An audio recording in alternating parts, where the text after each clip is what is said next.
اللهم صل على محمد وعلى آل محمد كما صليت على إبراهيم وعلى آل إبراهيم إنك حميد مجيد. اللهم بارك على محمد وعلى آل محمد كما باركت على إبراهيم وعلى آل إبراهيم إنك حميد مجيد. قرآن مجید کا تیسرا سپارہ، اور اس کے اندر اللہ تبارک و تعالی نے اپنے بندوں سے کیا کچھ بات ارشاد فرمائی ہے، اس کے ضمن میں ایک مختصر سا خلاصہ. پہلی آیہ کریمہ میں اللہ کریم نے اس بات کا اظہار فرمایا ہے کہ بندے سارے میرے ہی ہیں، لیکن جب میں فضل کرتا ہوں تو کسی کو کسی پر فضیلت عطا کر دیتا ہوں. ارشاد فرمایا تلک الرسل، یہ رسولوں کی جماعت ہے. فضلنا بعضهم علی بعض، پر ہم نے بعض کو بعض پر فضیلت عطا کر دی. پہلی آیت تیسرے سپارے کی. رسول ہونے میں، نبی ہونے میں سارے برابر ہیں، پر ہم نے بعض کو بعض پر فضیلت دے دی. فرمایا منہم من کلم اللہ ورفع بعضهم درجات. کیا خوبصورت انداز ہے. ارشاد فرمایا جا رہا ہے کہ ان میں سے کچھ ایسے ہیں جن سے اللہ نے کلام فرمایا ہے، اور بعض ایسے ہیں جنہیں اللہ نے درجوں میں اس سے بھی زیادہ بلندی عطا فرما دی. کوئی رہ فلک اتے یار گیا تے کوئی جا سدراتے ہار گیا. ایک کالیاں زلفاں والا سی جڑا لنگر شاہ تو بھی پار گیا. انداز دیکھیے. فرمایا کچھ سے کلام کیا اور کچھ کو پھر میرے رب نے درجوں میں اور بلندی عطا فرما دی. اب اللہ جس کو بلندی عطا کرے وہ کتنی بلندی پہ گیا ہے اس کا کوئی اندازہ کر سکتا نہیں. تو میرے اللہ نے بھی نہ بات کھلی چھوڑ دی. فرمایا چلو حساب لگاتے رہو. اعلیٰ حضرت فرماتے ہیں کمان امکان کے جھوٹے نقطوں تم اول اور آخر کے پھیر میں ہو. محیط کی چال سے تو پوچھو وہ کدھر سے آئے اور کدھر گئے تھے. وہ تو بات بڑی دور نکل گئی، تم ابھی تک اس چکر میں ہو کہ کہاں سے آئے اور کہاں گئے. محمد سر وحدت ہے، کوئی رمز ان کی کیا جانے. شریعت میں تو بندے ہیں، حقیقت میں خدا جانے. اور نہ حلیمہ بید کھلا ہے یہ، نہ مقام میں چونو چرا ہے یہ. تو خدا سے پوچھ وہ کون تھے تیری عظمتیں جو بڑھا گئے. لباس آدمی پہنا تو جہان آدمی سمجھا. وہ مزمل بن کے آئے تھے، تجلی بن کے نکلیں گے. تو پہلی آیت میں ہی اللہ تعالیٰ نے اپنے انبیاء کی اور اپنے محبوب کی عظمت کو بیان فرمایا. پھر اللہ تبارک و تعالیٰ نے اس سے اگلی آیات کے اندر اپنی راہ میں خرچ کرنے کا حکم دیا.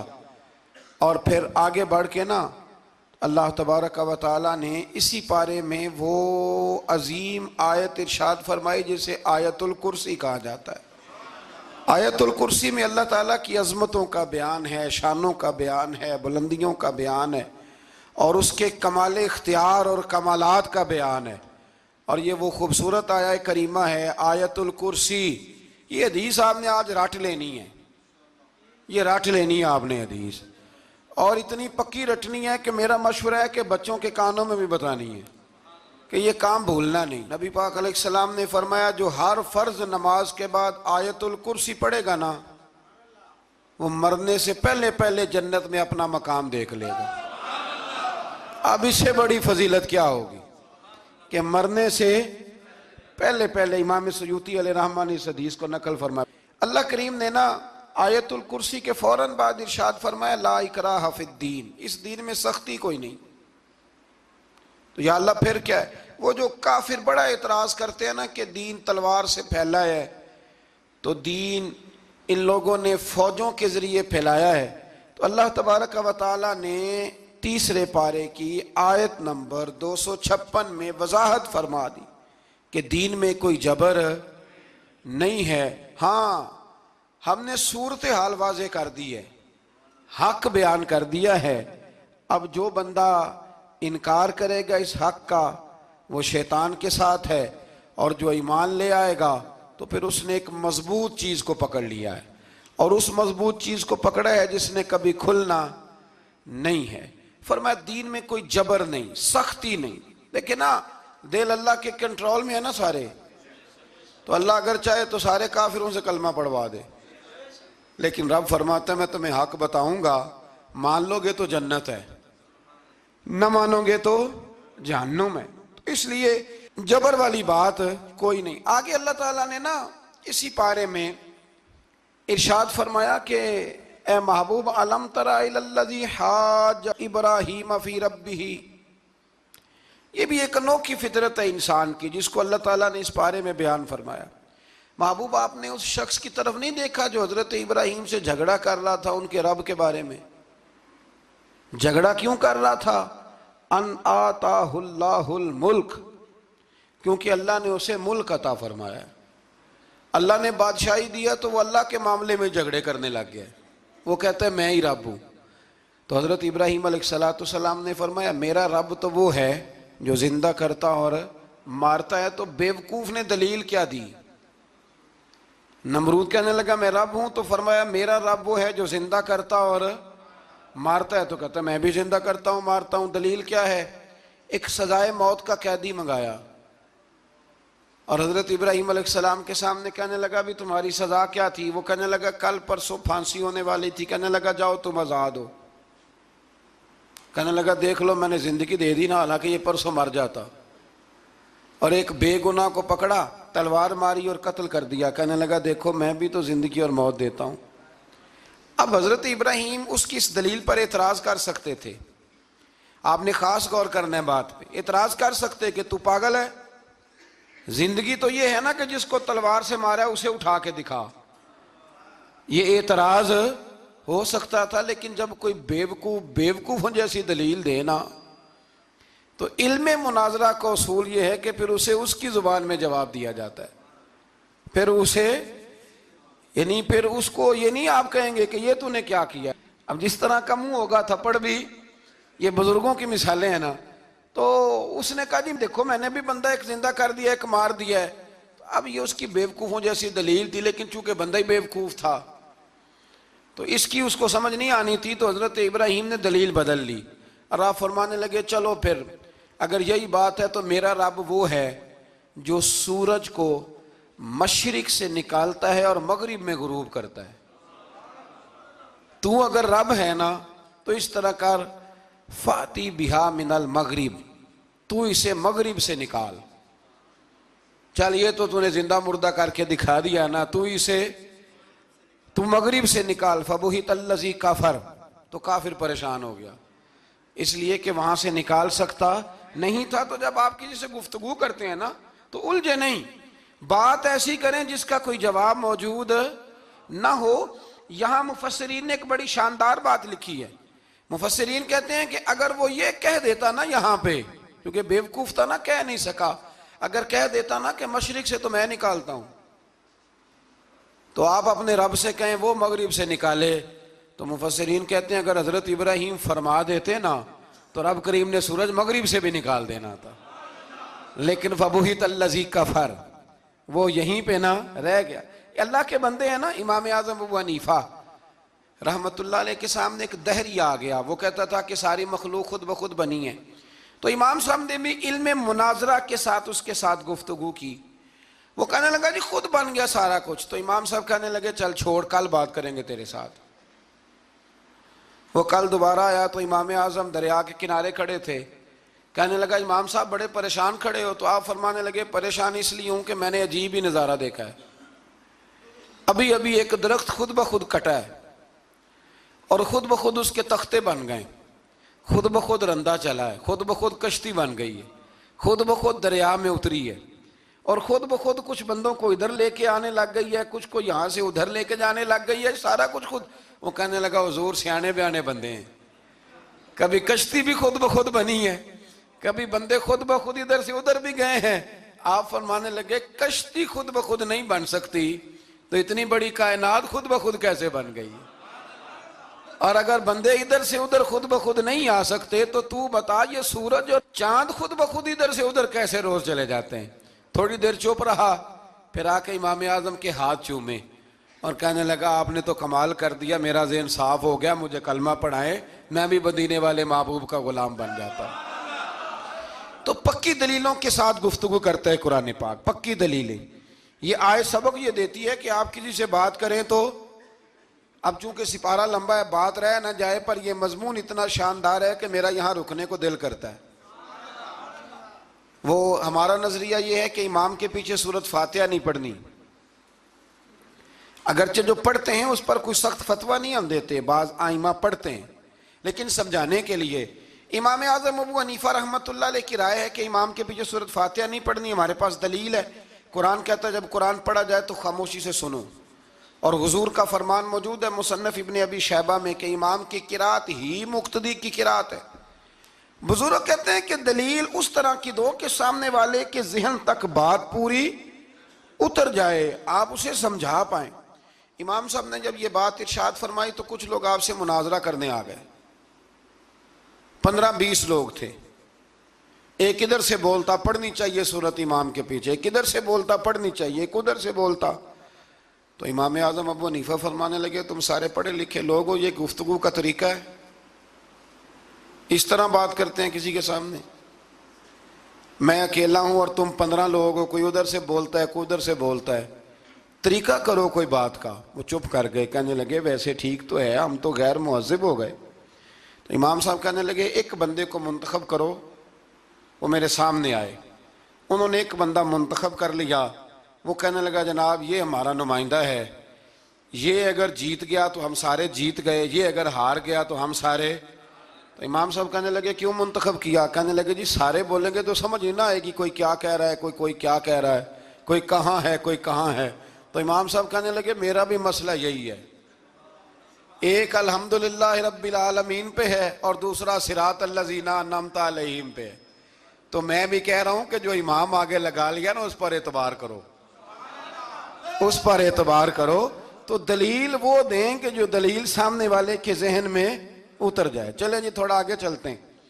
اللہ کریم نے نا آگے ایک اور مثال بیان کی. یہ جو بہت سارے لوگوں کے دلوں میں خیال آتا ہے نا قبروں میں جائیں گے ہڈیاں گل جائیں گی سڑ جائیں گی تو کیسے اٹھیں گے، تو اسی پارے کی آیت نمبر 259 میں اللہ تعالیٰ نے ہمارا وہ مسئلہ بھی حل کیا اور 2 واقعات تفصیل کے ساتھ تیسرے پارے میں بیان فرمائے. اللہ کریم فرماتے ہیں کہ کیا آپ نے اس شخص کو نہیں دیکھا کہ جو ایک ایسی بستی پر سے گزرا وَهِيَ خَاوِيَةٌ عَلَىٰ عُرُوشِهَا، جو اپنی چھتوں کے بل گری پڑی تھی، یعنی بستی تباہ ہو گئی تھی. وہ آدمی وہاں سے گزرا، وہ حضرت عزیر علیہ السلام تھے. بہت سارے مفسرین کے نزدیک بعض نے یہ لکھا ہے کہ چونکہ یہاں اللہ نے کسی کا ذکر نہیں کیا تو ہم بھی کسی کو مخصوص نہیں کرتے، لیکن کثیر کی تعداد یہ ہے کہ حضرت عزیر تھے. آپ گزرے ایک بستی میں تو آپ نے دیکھا کہ وہ بستی تباہ حال ہو گئی ہے اور زمین پلٹ دی گئی ہے، چھتوں کے اوپر لوگ مرے ہوئے پڑے ہیں. تو آپ کے دل میں خیال آیا کہ یا اللہ تو انہیں کیسے زندہ کرے گا بعد موتہا، مرنے کے بعد. خیال آیا، اللہ کریم نے نا انہی پہ موت طاری کر دی، حضرت عزیر علیہ السلام پہ. ان کے پاس تھوڑا سا کھانا تھا، ایک گدھا تھا، درخت کے نیچے لیٹ گئے گدھے کو باندھ کے. اللہ تعالیٰ نے ان پر نیند طاری کی اور وہ 100 سال تک سوتے ہی رہے. وہ بے آباد بستی آباد ہو گئی، وہاں شہر آباد ہو گیا، دنیا آباد ہو گئی، زمانہ آباد ہو گیا. آپ جب سوئے تو آپ کی عمر مبارک 40 سال تھی. 100 سال کے بعد اٹھے، ثم بعثا، جب اٹھے قال کم لبستا، اللہ نے فرمایا کتنی دیر سوئے؟ قال لبستو یومن او بعد یوم، کہنے لگے یا ایک دن سویا ہوں یا دن کا تھوڑا سا حصہ۔ تو رب کریم نے فرمایا نہیں، آپ تو 100 سال تک سوئے رہے۔ فرمایا وہ دیکھو ذرا گدھے کی طرف، وہ گدھا جو تھا نا ان کا وہ گل سڑ گیا، ہڈیاں بکھر گئیں، اور وہ جو کھانا تھا نا، پھل تھے، شربت تھا، سالن تھا، اس کا حال یہ ہے کہ لم یتسنہ، وہ باسی بھی نہیں ہوا۔ یہ ہے میرے رب کی قدرت، جس نے پہلے گل سڑ جانا تھا وہ باسی بھی نہیں ہوا، اور وہ گدھا اس کی ہڈیاں بھی بکھر گئیں۔ تو رب کریم نے فرمایا سمجھ آئی ہے میں مردے کیسے زندہ کروں گا؟ عرض کی یا اللہ ایسی سمجھ آئی ہے جو کبھی بھولے گی بھی نہیں۔ 100 سال تک سوئے رہے۔ یہ بڑا لطیف واقعہ ہے۔ حضرت عزیر علیہ السلام اٹھ کے نا تو اپنے گھر گئے تو کوئی پہچانتا ہی نہیں تھا۔ ایک بوڑھی اماں جس کی عمر بہت زیادہ ہو گئی تھی اس کو جا کے سلام لی تو آپ فرمانے لگے اس اماں سے یہ عزیر کا گھر ہے؟ تو اماں فرمانے لگی ہاں ہے تو عزیر کا، لیکن وہ تو 100 سال پہلے غائب ہوئے، دوبارہ آئے ہی نہیں۔ آپ فرمانے لگے اماں میں ہوں عزیر۔ اماں کہنے لگی کہ عزیر کی تو ہر دعا قبول ہوتی تھی، اگر آپ عزیر ہیں نا تو دعا کریں، میری ٹانگیں جواب دے گئی ہیں، آنکھوں سے نظر نہیں آتا، آپ دعا کریں، اگر آپ واقعی عزیر ہیں تو اللہ مجھے شفا دے دے گا۔ تو حضرت عزیر نے دعا کی تو رب نے انہیں شفا دے دی۔ حضرت عزیر کی عمر اس وقت بھی 40 سال تھی۔ حضرت عزیر کی عمر جب گئے تب بھی، واپس آئے تو، اور حضرت عزیر کا بیٹا ان سے ملا تو اس کی عمر 118 سال تھی۔ پوتے بھی بوڑھے تھے۔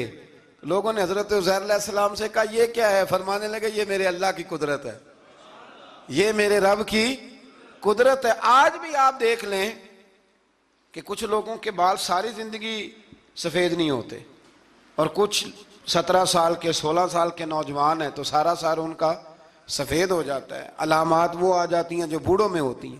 تو اللہ تبارک و تعالیٰ نے فرمایا کہ یہ ہماری قدرت ہے، اس طرح کر کے ہم مردوں کو زندہ کریں گے۔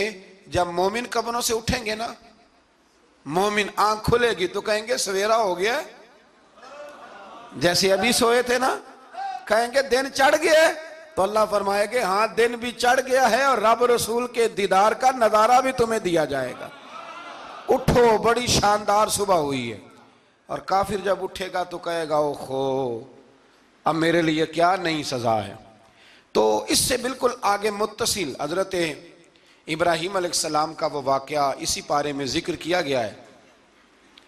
جب حضرت ابراہیم علیہ السلام نے کہا تھا کہ اے اللہ مجھے دکھا تو مردے کیسے زندہ کرے گا، تو رب کریم نے فرمایا یقین نہیں؟ عرض کی یا اللہ اطمینان قلبی کے لیے۔ ایک علم الیقین ہوتا ہے، ایک عین الیقین ہوتا ہے، ایک حق الیقین ہوتا ہے۔ کہ یا اللہ میں اطمینان قلبی کے لیے، تو اللہ نے فرمایا 4 پرندے لے لو۔ حضرت ابراہیم علیہ السلام نے 4 پرندے لیے۔ کچھ نے لکھا ہے کوا تھا، مور تھا، مرغی تھی، کبوتر تھا، مختلف نام آئے۔ وہ 4 پرندے لیے، پھر ان کو ذبح کیا، پھر ان کا قیمہ بنایا، پھر گوشت ایک دوسرے میں مکس کیا، پھر 4 مختلف پہاڑیوں پہ رکھا۔ اللہ نے فرمایا مکس ہو گئے نا آپس میں، اب تم آواز دو۔ جب انسان الف اللہ سے جڑتا ہے زندگی بدل جاتی ہے۔ آپ دیکھ رہے ہیں الف اللہ اور انسان، پیر اجمل رضا قادری کے بیانات کے ساتھ۔ حضرت ابراہیم نے آواز دی اور رب نے زندگی دی، اور وہ پرندے اپنی ٹانگوں پر چلتے ہوئے حضرت ابراہیم کے پاس آ کے کھڑے ہوئے۔ تو فرمایا ابراہیم جس طرح ان کو زندہ کیا نا، اسی طرح پھر قبروں سے میں ہڈیاں بھی زندہ کر کے نکال دوں گا۔ میں ایک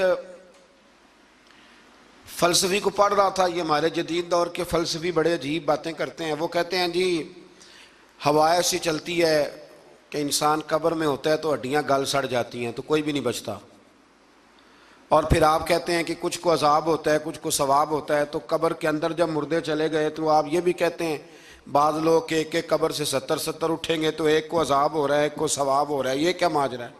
ہمارے بزرگوں نے جواب دیا ہے، ہمارے بزرگوں نے یہ جواب دیا ہے کہ یہ ہوائیں، یہ فضائیں، یہ ساری اللہ کی قدرت ہے۔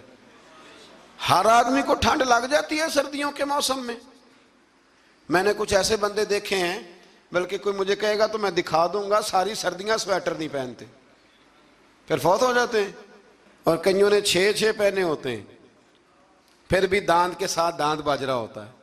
وہ کہتے ہیں توبہ توبہ بڑی ٹھنڈ ہے. یہ بھائی آب و ہوا ایک ہی ہے، لیکن وجود کے اثر قبول کرنے کے معاملات بھی اور ہی ہیں. یہی معاملہ قبر میں ہوگا. دیکھیں نا، حضرت عزیر علیہ السلام کے گدھے نے بھی آب و ہوا لکھی اور کھانے نے بھی. تو گدھا گل سڑ گیا پر کھانا گلا سڑا. دوسری بات یہ کہ قبر میں بندے اکٹھے ہیں، تو کسی کو عذاب تو کسی کو ثواب. تو امام جلال الدین سیوطی رحمۃ اللہ علیہ فرماتے ہیں 2 بھائی اگر ایک پلنگ پہ سوئے ہوں تو ایک خواب میں لاہور ہوتا ہے، دوسرا پشاور ہوتا ہے. سوئے کہاں ہوتے ہیں؟ اکٹھے ایک پلنگ پہ. وہ ایک کہتا ہے میں رات کو لاہور تھا، اور دوسرا کہتا ہے نہیں تو غلط کہہ رہا ہے، میں تو پشاور تھا. تو ہوتے کہاں ہیں؟ تو اگر ایک جگہ پہ آپ موجود ہیں اور اللہ تبارک و تعالیٰ نے آپ کو روحانی طور پر کہیں کا کہیں پہنچا دیا ہے، تو اسی طرح قبروں میں بھی اگر کسی کو عذاب ہوگا تو ہو ہی جائے گا، اللہ معاف کرے. اور اگر کسی پہ رحمت ہوگی تو وہ بھی انشاءاللہ ہو ہی جائے گی. تھوڑا سا آگے بڑھتے ہیں. پھر اللہ تبارک و تعالیٰ نے نا اپنی راہ میں خرچ کرنے کی بات ارشاد فرمائی. فرمایا اگر تم میری راہ میں خرچ کرو گے تو میں تمہیں 700 گنا کر کے واپس کروں گا. اللہ کی راہ میں خرچ کریں گے تو کتنا ملے گا؟ یہاں بھی معاملہ یقین کرنے کا ہے. قوم کو یقین آ جائے نا کہ ڈبل ہو جائیں گے تو ساری قوم لٹ جاتی ہے. اگر اتنا یقین ہو جائے نا ڈبل ہو جائیں گے تو لٹ جاتی ہے. تو اگر یہ بھی یقین ہو جائے نا کہ 700 گنا ہو جائیں گے تو پھر بھی میرا خیال یہ ہے کہ قوم لٹنے کو تیار ہو سکتی ہے. لیکن وہاں لٹ کے برباد ہوتے ہیں. رب رسول کے رستے میں لٹیں گے تو آنے والی نسلوں کو بھی اللہ آباد فرما دے گا، اللہ آباد کر دے گا آنے والی نسلوں کو. تو میرے دوستو تھوڑا سا آگے جب ہم اس پارے میں چلتے ہیں تو اللہ تبارک و تعالیٰ نے 2 باتیں ارشاد فرمائیں. ایک تو ارشاد فرمایا کہ شیطان تمہیں نا 2 چیزوں کے بارے میں اکثر ورگلاتا ہے. ایک تمہیں کہتا ہے کہ کنجوسی کرو، فقر تنگ دستی ہو جائے گی اگر خرچ کرو گے، اور دوسرا تمہیں کہتا ہے بے حیائی کرو. اللہ نے فرمایا یہ 2 کام تم نے کرنے نہیں، نہ تم نے بخل کرنا ہے اور نہ تم نے بے حیائی کرنی. اور پھر آگے جا کے ارشاد فرمایا کہ دانائی بڑی حکمت ہے، عقل مندی بڑی حکمت ہے، زندگی دانائی سے گزارو. یؤتی الحکمت من یشاء، اللہ جسے چاہتا ہے حکمت عطا کرتا ہے. ومن یؤت الحکمت فقد اوتی خیرا کثیرا، اور جسے اللہ نے دانائی دی نا عقل، اللہ فرماتا ہے اسے ہم نے خیر کثیر عطا کی. کام سارے ہی ہو جاتے ہیں پر جو عقل کے ذریعے کیا جائے نا، شیخ سعدی نے کہا تھا اگر تیرے پاس 1 من علم ہے نا تو 10 من عقل کی بھی ضرورت ہے، پھر وہ علم آگے پہنچتا ہے. 10 من، 1 من شعور کے ساتھ، دانائی کے ساتھ. میرے نبی کریم علیہ السلام نے نا بڑی دانائی کے ساتھ دین پھیلایا ہے، بڑی حکمت کے ساتھ، بڑی خوبصورتی کے ساتھ. حضور نے، ایک شخص نے آگے کہا یا رسول اللہ صلی اللہ تعالیٰ علیہ وسلم میں 5 نمازیں نہیں پڑھ سکتا، 2 پڑھوں گا. تو صحابہ کہتے ہیں ہمارے دل میں خیال آیا کیسے اجازت ملے گی؟ نماز تو فرض عین ہے، ہر نماز کی ہر رکعت کا ہر سجدہ فرض ہے، اور یہ پوری 3 نمازوں کی چھٹی مانگ رہا ہے. لیکن حضور نے حکمت سے دین پھیلایا، دانائی سے. مسند امام احمد بن حنبل میں موجود ہے، حضور نے فرمایا اگر 2 نمازیں پڑھو گے 3 نہ پڑھو گے تو کلمہ تو پڑھ لو گے نا دل سے. حضور پڑھ لوں گا. فرمایا چل تو 2 ہی پڑھ لینا، کلمہ پڑھ صحیح. حضرت ابو ہریرہ کہتے ہیں اس نے 3 نمازوں کی چھٹی کی شرط پر کلمہ پڑھا، ابھی پورا ہفتہ نہیں ہوا تھا کہ اس نے 5 نمازیں کیا تہجد بھی شروع کر دی. اس شخص نے پھر اشراق اور چاشت بھی پڑھی، وہ ساری رات مصلی پہ بھی بیٹھا. لہٰذا دانائی کے ساتھ. گھر بھی آپ کا حکمت سے چلے گا، دانائی سے چلے گا. دکان بھی آپ کی حکمت اور دانائی سے چلے گی. تو مسلمان اس کو نہیں کہتے جو جذباتی ہو جائے، جو فٹافٹ مرانے پہ اتر آئے، اس کو کہتے ہیں جو بڑی دانائی کے ساتھ، حکمت کے ساتھ چیزوں کو لے کے آگے بڑھتا ہے. پھر اللہ تبارک و تعالیٰ نے نا 5ویں سے 6ٹھے رکوع میں سود کی حرمت بیان کی. اور اللہ کریم نے فرمایا کہ یہ جو لوگ کہتے ہیں نا کہ سود بھی تجارت کی طرح ہی ہے، یہ بھی تو کاروبار ہی ہے، فرمایا قیامت کے دن یہ اس طرح کھڑے کیے جائیں گے جس طرح کسی کو شیطان چھو لینا شیطان چھوتا ہے تو وہ آدمی یوں ہو جاتا ہے جیسے پاگل ہو گیا ہے. تو ان لوگوں کو جو سود اور کاروبار کو ایک کہتے ہیں، انہیں بھی قیامت میں پاگلوں کی طرح کھڑا کیا جائے گا. اور پھر اللہ تعالیٰ نے حکم دیا، فرمایا سود چھوڑ دو جو باقی رہ گیا ہے، اس سے جان چھڑا لو. اور اگر تم نے ایسا نہ کیا فَإِن لَمْ تَفْعَلُوا، اگر تم نے ایسا نہ کیا فَأْذَنُوا بِحَرْبٍ مِّنَ اللَّهِ وَرَسُولِهِ، پھر اللہ اور اس کے رسول سے جنگ کرنے کے لیے تیار ہو جاؤ. طویل ترین آیت قرآن مجید کی، آیت نمبر 282. اس میں اللہ تعالیٰ نے فرمایا جب بھی تم نے لین دین کرنا ہے اسے لکھنا ہے. ایک لفظ سے نا مجھے تو کئی دفعہ چڑی ہو جاتی ہے، وہ لفظ ہے کہ مجھے اعتبار ہے. میں کہتا ہوں کہ وہ والدین بڑے ظالم ہیں جو کہتے ہیں مجھے جوان بچی اکیلی کالج جاتی ہے تو مجھے اعتبار ہے. جوان بچے کو 10-20 ہزار روپیہ جیب میں ڈال کے گلی میں بھیج دیتے ہیں اور کہتے ہیں مجھے اعتبار ہے. اسی طرح وہ لوگ بھی بڑے ظلم کرتے ہیں جو اپنے بھائی کے ساتھ لین دین کرتے ہیں، تحریر نہیں کرتے اور کہتے ہیں مجھے اعتبار ہے. اللہ کو بھی تو اعتبار ہے نا اپنے بندوں پہ. تو رب فرماتا ہے میرے بندو جب لین دین کرو تو اسے لکھ لو. یہ قرآن کا حکم ہے، یہ میرے رسول کی سنت ہے، یہ میرے نبی کا طریقہ ہے. جب بھی لین دین کریں اسے تحریر کریں، اسے طے کریں، اچھے طریقے سے نوٹ کریں تاکہ وہ کسی جگہ پہ جا کے بھی کوئی معاملہ بھی کمزوری کا باعث نہ بنے. تو اس آیہ کریمہ میں اللہ کریم نے یہ بھی ارشاد فرمایا کہ للہ ما فی السماوات و ما فی الارض. آگے جا کے فرمایا کہ زمین آسمان میں جو کچھ بھی ہے ان سب کا مالک اللہ ہے. ہمیں اللہ نے جو کچھ دیا نا وہ استعمال کرنے کے لیے دیا ہے. اگر ہم مالک ہوتے تو قیامت میں حساب نہ دیتے. مالکوں نے کبھی حساب نہیں دیا، حساب تو منشی دیتے ہیں. اللہ نے ہمیں استعمال کرنے کے لیے چیزیں دی ہیں، اس لیے اللہ فرماتا ہے ثم لتسألن یومئذ عن النعیم. قیامت میں نا میں تم سے ایک ایک نعمت کے بارے میں سوال کروں گا.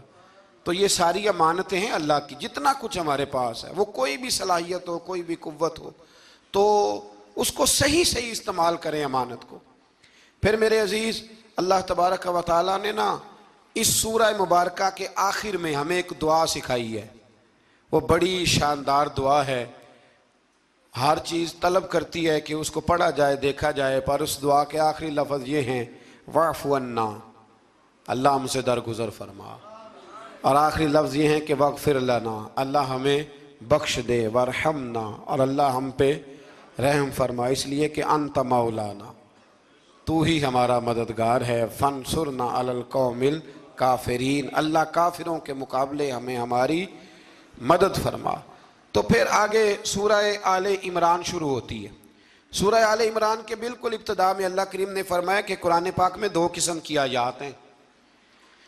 کچھ آیات بالکل واضح ہیں اور کچھ آیات ایسی ہیں کہ جو متشابہ ہیں، جن کو سمجھنے کی ضرورت ہے. تو فرمایا جن کے دلوں میں کجی ہے نا، کھوٹ ہے، وہ متشابہ آیات کے پیچھے جاتے. کچھ آیات بالکل واضح ہیں، کچھ کو سمجھنے کی ضرورت. تو 2 لوگ قرآن پڑھ پڑھ کے فساد برپا کرتے ہیں. یہ وہ لوگ ہیں جو متشابہات کے پیچھے لگتے ہیں، واضح آیات کی طرف نہیں جاتے. ہمارے زمانے میں بھی ہم دیکھتے ہیں کہ قوم یہ جو واضح آیات ہیں ان پر عمل نہیں کرتی، بلکہ کچھ ایسی آیات، کچھ ایسی باتیں جن کو بڑی گہرائی اور گہرائی سے سمجھنے کی ضرورت ہے وہ لے کے آ جاتی ہیں. کہتے ہیں یہ فلسفہ بیان کریں. تو میں کہا کرتا ہوں جو سیدھی سیدھی چیزیں ہیں پہلے ان پہ عمل کر لو نا. نمازیں 5 فرض ہیں، وہ پہلے پڑھو نا. ماں باپ کی خدمت فرض ہے، وہ کرو. حق سچ بولو، حلال روزی کھاؤ، جو ہے وہ دیانتداری کا مظاہرہ کرو. تو یہ کام کرو نا. پھر آگے فلسفے میں بھی چلے جائیں گے، پھر منطق کی باتیں بھی چھیڑ لیں گے. تو جو واضح واضح چیزیں ان پر تو عمل کر لیں. وہ باریکیوں میں جانا، پہیلیاں جو ہے وہ بجھانا اور بڑی بڑی عجیب باتیں کرنا، ان سے نکلیں. اللہ تبارک و تعالی ہمیں سمجھنے کی توفیق عطا کرے. پھر اس سے آگے جا کے نا تو اللہ تبارک و تعالی نے اسی آیہ کریمہ کے اندر حضرت مریم کا ذکر فرمایا ہے. جناب مریم سلام اللہ علیہا اللہ تبارک و تعالی کی وہ پاک باز بندی ہیں جن کی ماں نے منت مانگی تھی کہ اللہ اگر تو مجھے بچہ دے گا نا تو میں وہ تیرے رستے میں دے دوں گی. یہ حضرت عمران علیہ السلام کی صاحبزادیاں جناب مریم اللہ کی ولیاں ہیں. عورت نبی ہو سکتی، یہ کیا ہیں؟ اللہ کی ولیہ. تو حضرت مریم جب وہ بچہ پیدا ہوا ان کی ماں نے منت مانگی تھی. یہ قرآن مجید ہے, یہ 3 پارہ ہے, اور اس کی جو آیات ہیں وہ ہیں آیت نمبر 34-35. اس سے آگے جب آپ چلیں گے تو یہ سارا مضمون سورہ آل عمران میں آپ کو ملے گا. تو جب آپ کی ولادت ہوئی تو بیٹی پیدا ہو گئی, تو اب حضرت جناب مریم سلام اللہ علیہا کی جو والدہ تھی نا, وہ ان کو لے گئی جناب زکریا علیہ السلام کے پاس. وہ ان کے خالو تھے. کہا میں نے منت مانگی تھی کہ میں بچہ ہوگا تو مسجد کے لیے وقف کروں گی, تو اللہ نے بچی دی ہے. تو حضرت زکریا نے جناب مریم کے لیے اوپر چھت پہ ایک محراب بنا دیا. وہ محراب کے اندر رہتی تھی, وہاں عبادت کرتی تھی. حضرت زکریا آپ کے خالو بھی تھے, اللہ کے پیغمبر بھی تھے. وہ وہاں بیٹھا کرتے تھے اور ان کی پرورش کرتے, کھانے پینے کا خیال کرتے. بڑی خاص بات ہے, عقیدے کی بات ہے. جب سے پہلا سپارہ ہم نے شروع کیا نا, تو تھوڑی سی دیر کے بعد وہ عقیدہ آ جاتا ہے جس عقیدے پہ اللہ تعالیٰ نے مجھے اور آپ کو قائم رکھا ہوا ہے. ذرا دیکھیں یہاں بھی بات کھل کے کیسے واضح آتی ہے. حضرت جناب مریم جب جوان ہو گئیں تو حضرت زکریا ایک دن اندر داخل ہوئے تو دیکھا کہ وہاں بے موسم پھل پڑے ہوئے ہیں. موسم بھی نہیں ہے اور وہ پھل موجود ہیں. تو اللہ کے نبی نے اللہ کی ولیہ سے پوچھا کہ یہ کہاں سے آئے؟ انا لکی ہاذا, پوچھنے لگے حضرت زکریا یہ کہاں سے آئے؟ قالت ہوا من عند اللہ. تو حضرت مریم کہنے لگی یہ میرے اللہ کی طرف سے آئے ہیں, یہ مجھے اللہ نے دیے ہیں. اور ان اللہ یرزق من یشاء بغیر حساب, اور جب رب کسی کو رزق دیتا ہے تو پھر بغیر حساب و کتاب ہی عطا فرماتا ہے. تو حضرت زکریا کے پاس اولاد کوئی نہیں تھی, بوڑھے ہو گئے تھے. جب دیکھا نا کہ اللہ کی ولیہ کو اللہ نے بے موسم پھل دے دیے ہیں, تو خیال آیا کہ میں بھی بوڑھا ہوں, میری بیوی بھی بوڑھی ہے, تو اگر رب اپنی ولیہ کو بے موسم پھل دے سکتا ہے اور دیتا ہے اپنے کرم سے, تو اپنے نبی کو بھی تو بغیر موسم کی اولاد دے ہی سکتا ہے نا. اب موسم تو گزر گیا, بڑھاپا آ گیا, لیکن وہاں کھڑے ہو کے حضرت زکریا نے دعا مانگی, رب نے قبول فرمائی, اور حضرت یحییٰ علیہ السلام حضرت زکریا کو عطا فرمائے. تو اگر ولیہ کی محراب کے پاس کھڑے ہو کے اللہ کے نبی دعا مانگے تو رب قبول فرماتا ہے, تو ہم داتا علی اجمیری کے مزار پہ جا کے دعا مانگے, تو ہم غوث اعظم جیلانی کے مزار پہ جا کے دعا مانگے, تو امام شافعی فرماتے ہیں جب بھی کوئی مشکل پیش آتی ہے میں امام اعظم کی مزار پہ جاتا ہوں اور قریبی مسجد میں 2 نفل پڑھ کے ان کے مزار پہ دعا مانگتا ہوں, اللہ میری ہر مشکل کو آسان فرما دیتا ہے. تو بھئی یہ تو قرآن مجید کی آیات ہے نا, ان کو تو کھول کے دیکھو نا. کوئی اور معنی اس آیت کا, کوئی اور تفسیر, کوئی اور مفہوم. حضرت زکریا اس کے علاوہ بھی تو دعا مانگ سکتے تھے نا, لیکن انہوں نے جناب مریم کے پاس بغیر موسم کے پھل دیکھے تو دعا مانگی, بغیر موسم کے پھل دیکھے. اور یہ بھی اللہ کا فضل ہے کہ ولیہ کے پاس دیکھے, تو ولیوں والا مسئلہ حل ہو گیا. اگر وہ نبی ہوتی تو لوگوں نے فٹافٹ کہہ دینا یہ تو نبیوں کی بات ہے. تو میرے بھائی اگر کسی کو بغیر موسم کا پھل چاہیے تو کسی ولی اللہ کے پاس جائے, کسی اللہ کے نیک بندے کے پاس جائے, رب بے موسم پھل بھی عطا کرتا ہے. تو پھر اللہ تبارک و تعالیٰ نے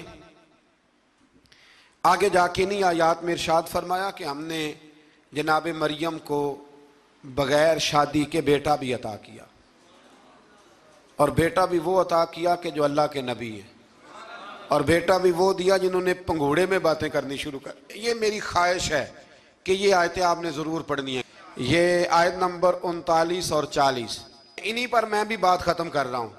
حضرت عیسیٰ کی شان رب کریم نے بیان فرمائی, یہ اللہ کا قرآن ہے, یہ اللہ کا قرآن ہے. ان کی شان کیا ہے کہ حضرت عیسیٰ علیہ السلام فرماتے ہیں کہ میں نا مٹی کی مورت بناتا ہوں, پھر اس میں پھونک مارتا ہوں, مٹی کا پرندہ بنا کے اس میں پھونک مارتا ہوں میں. پھونک حضرت عیسیٰ مارتے ہیں, اور جناب عیسیٰ کہتے ہیں وہ اللہ کے حکم سے اڑنا شروع کر دیتا ہے. پھونک کس نے ماری؟ اڑایا کس نے؟ وہ اتنی سی بات ہے, اس کو سمجھ لیں. حضرت عیسیٰ کہتے ہیں میں مٹی کی مورت بنا کے اس میں پھونک مارتا ہوں تو اللہ کے حکم سے زندہ ہو جاتی ہے, اڑنے لگتی ہے. حضرت عیسیٰ فرماتے ہیں میں تندرست کرتا ہوں مادرزاد اندھوں کو, لا علاج کوڑوں کو, اور میں مردے بھی زندہ کرتا ہوں، کرتا اللہ کی اجازت کے ساتھ ہوں۔ اور اسی آیت میں حضرت عیسیٰ فرماتے ہیں کہ میں تمہیں بتاتا ہوں جو تم کھا کے آتے ہو، اور وہ بھی بتاتا ہوں جو تم گھر میں چھوڑ کے آتے ہو۔ تو حضرت عیسیٰ علیہ السلام مٹی کا پرندہ بنا کے پھونک ماریں تو رب اس میں جان پیدا کر دے، مردے میں جان بھی پیدا کرتے ہیں۔ اور پھر حضرت عیسیٰ مادرزاد اندر اور کوڑوں کو آنکھیں بھی دیتے ہیں اللہ کے حکم سے۔ اور پھر حضرت عیسیٰ علیہ السلام مردہ بھی زندہ کرتے ہیں اس کے اذن سے۔ جو کھا کے آتے ہیں وہ بھی بتاتے ہیں، جو چھوڑ کے آتے ہیں وہ بھی بتاتے ہیں۔ تو یہ تو حضرت عیسیٰ کی شان ہے۔ یہ حال ہے ان کے غلاموں کا، تو میری سرکار کا عالم کیا ہوگا؟ میری سرکار کا عالم کیا ہوگا؟ ایک جملہ میرے اعلیٰ حضرت کا، اور بات بڑی اعلیٰ، فرمانے لگے حضرت عیسیٰ علیہ السلام تو پھونک مار کے مردہ زندہ کرتے ہیں نا، تو فرماتے ہیں میرے نبی تو ایک نظر دیکھ لیں تو مردہ دل کو زندہ کر دیا کرتے، مردہ دل۔ اور پھر ایک حدیث سن لیں تاکہ بات اور واضح ہو جائے۔ حضور نے فرمایا علماء امتی کا انبیاء بنی اسرائیل، میری امت کے علماء بھی اسی طرح ہوں گے جس طرح بنی اسرائیل کے نبی ہوتے تھے۔ تو اگر حضرت عیسیٰ کے اندر یہ طاقت ہے تو میرے محبوب کے غلاموں میں بھی بڑی طاقت ہے۔ حضرت آصف بن برخی اگر تخت لا سکتے ہیں تو غوث اعظم بھی بیڑی اوپر اٹھا لیتے ہیں۔ اس لیے عقیدہ اور نظریہ قرآن ہے، حدیث ہے۔ ہم چونکہ پڑھتے نہیں، توجہ نہیں کرتے، تو لوگ ہمیں فٹافٹ، آپ یقین کریں بڑے صاف ستھرے انداز میں لوگ آ کے کہتے ہیں جی دیکھو جی یہ کدھر سے آ گیا۔ تو میں نے کہا یہ اللہ کا قرآن ہے، اور قرآن میں نہ ہو ہمیں بات کرنے کی کیا ضرورت ہے؟ یہ سارے عقائد اور نظریات وہ ہیں جو رب کریم نے خود قرآن مجید میں ہمیں عطا فرمائے ہیں۔ اللہ آپ کو خوش رکھے، بابرکت رکھے۔ آخر دعوانا الحمد۔ اللهم صل على محمد وعلى آل محمد كما صليت على إبراهيم وعلى آل إبراهيم إنك حميد مجيد۔ اللهم بارك على محمد وعلى آل محمد